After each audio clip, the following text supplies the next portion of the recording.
दोस्तों आज के इस वीडियो में हम BCBA क्वेश्चंस आंसर सीरीज का पार्ट 3 करने वाले हैं। और अगर आप इसके पहले मेरे द्वारा अपलोड किए वीडियो पार्ट 1 पार्ट 2 नहीं देखे हैं तो लिंक उसका डिस्क्रिप्शन बॉक्स में आपको दे रहा हूं, आप वहां से जाकर देख सकते हैं। फिलहाल के लिए चलते हैं पार्ट 3 के क्वेश्चंस आंसर सीरीज की ओर। तो चलिए वीडियो को शुरू करते हैं। फ्रेंड्स, इस पार्ट 3 को शुरू करने से पहले मैं आपको फिर से एक बात बताना चाहूँगा कि इसके पहले मैंने ऑलरेडी आपको 2 पार्ट प्रोवाइड कर दिए हैं।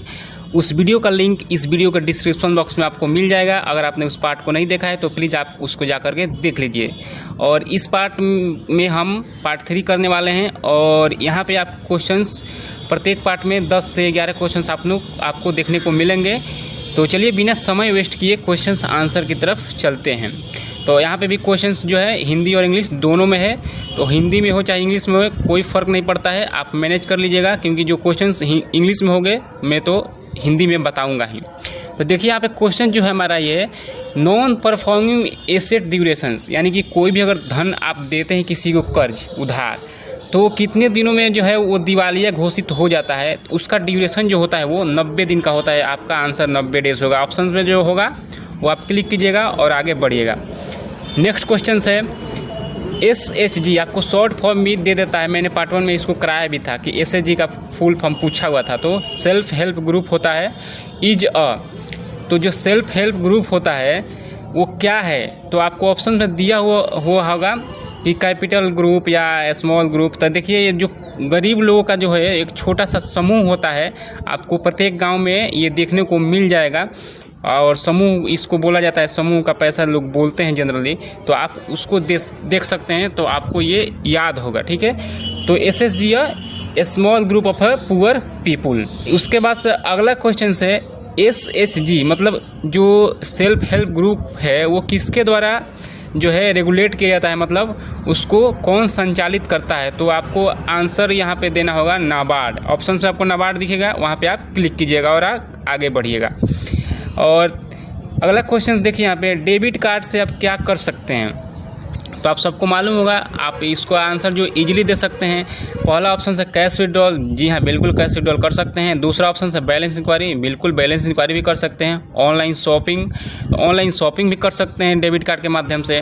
केवल आप वहाँ पे कार्ड का डिटेल डालिएगा, आपके रजिस्टर मोबाइल पे OTP आएगा और उस OTP को आप फिल करेंगे, आपके डेबिट कार्ड से लिंक अकाउंट जो है उससे उतने अमाउंट कट जाएगा, आप शॉपिंग कर लेंगे। और चौथा ऑप्शन देखिए यहाँ पे ऑल ऑफ द एबव है, तो आपका आंसर जो है चौथा नंबर हो जाएगा ऑल ऑफ द एबव, मतलब ऊपर के सभी ऑप्शंस। तो ये यहाँ पे देख लीजिए। यहाँ पे एक और ऑप्शन देखिए, यहाँ पे ऑप्शन में भी ऑप्शन देखने को आपको वहाँ पे मिल सकता है। ऐसा था इसीलिए यहाँ पे आपको देखने को मिला। देखिए 1 and 2, 2 and 3 only, 1, 2 and 3 only 4। तो ओनली 4 में देखिए यहाँ पे ऑल ऑफ द एबव है, मतलब ऊपर के सभी। तो यहाँ पे ऑप्शन जो हो जाएगा ओनली 4, ठीक है। अगला क्वेश्चन देखिए यहाँ पे जनरली BC है जब पिन पैड डिवाइस, मतलब आप देखते होंगे छोटा सा मोबाइल टाइप का होता है pin pad device, POS machine को ही बोलते हैं। तो उसको हम लोग क्या बोलते हैं, यहाँ पे क्वेश्चन पूछा हुआ है कि जो पिन पैड डिवाइस होता है BC के पास, बिजनेस कॉरेस्पॉन्डेंट के पास, उसको हम लोग जनरली किस नाम से जानते हैं। तो यहाँ पे जो है ऑप्शन आपका हो जाएगा, यहाँ पे 2 ऑप्शन दिया हुआ है किस नाम से जानते हैं। तो हम उसको ATM नहीं बोलते हैं। ATM तो बैंक का जो होता है, बैंक ब्रांच का जो ATM होता है उसको हम ATM बोलते हैं, क्योंकि वो बड़ा होता है। तो ऑटोमेटेड टेलर मशीन उसका फुल फॉर्म होता है और इसका यहाँ पे शॉर्ट फॉर्म दिया हुआ है। और POS का होता है पॉइंट ऑफ सेल्स। तो आपके पास जो BC के पास होता है वो POS डिवाइस होता है, न कि ATM। तो आपका जो ऑप्शन पहला जो है सही हो जाएगा। इसी प्रकार से अगला क्वेश्चन से यहाँ पे देखिए निम्नलिखित में से BC के पास क्या नहीं रहता।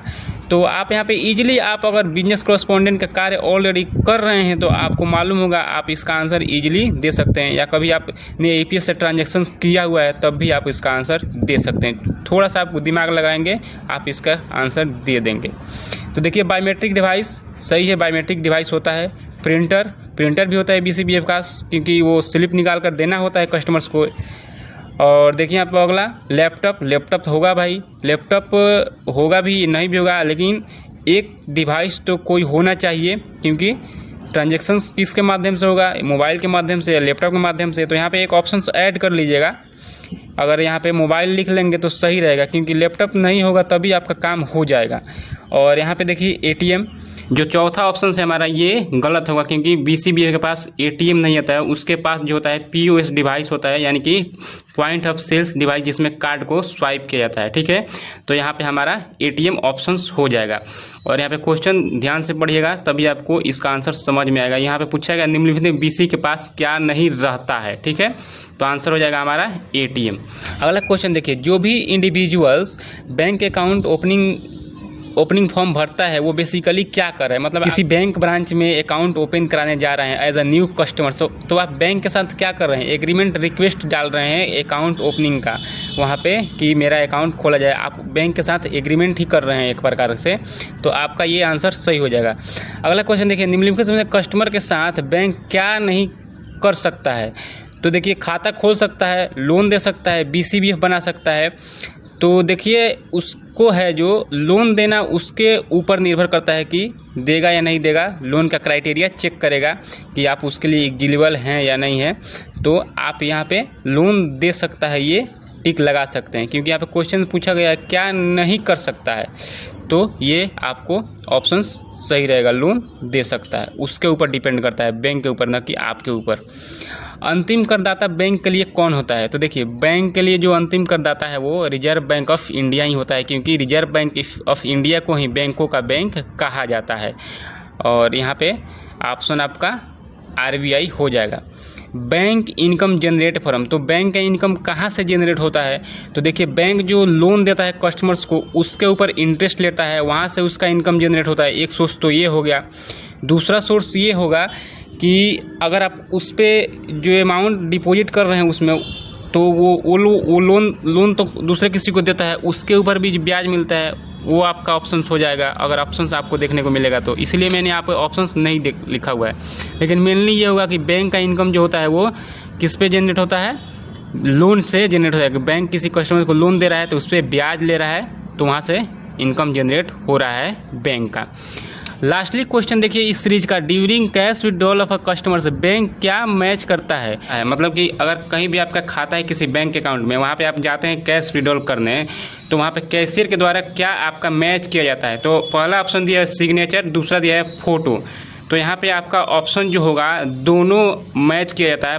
फर्स्टली सिग्नेचर मैच किया जाता है, उसके बाद से फ़ोटो मैच किया जाता है। तो आपका ऑप्शन जो हो जाएगा बोथ आप टिक करेंगे और आगे बढ़ेंगे। फ्रेंड्स, ये हमारा सीरीज इसी प्रकार से जारी रहेगा और ये पार्ट 3 था। हम इसके आगे आने वाले पार्ट 4 लेकर आएंगे, तो वीडियो के साथ कंटिन्यू बने रहें। दोस्तों, हम उम्मीद करते हैं कि BCBF क्वेश्चंस आंसर सीरीज का पार्ट 3 आपको ये पसंद आएगा। और वीडियो पसंद आए तो वीडियो को लाइक जरूर से करें, और चैनल पे पहली बार हैं तो चैनल को जरूर से सब्सक्राइब करें और नोटिफिकेशन बेल आइकन को ऑल पे प्रेस करें, ताकि मैं जब भी एक नया वीडियो अपलोड करूँ उसका नोटिफिकेशन आप तक पहुंच पाए और आप उस वीडियो को देख पाए। फिलहाल के इस वीडियो में बस इतना ही। मिलते हैं किसी और एक नए अन्य वीडियो में नए अन्य टॉपिक के साथ। तब तक के लिए बहुत बहुत धन्यवाद। Thank you so much.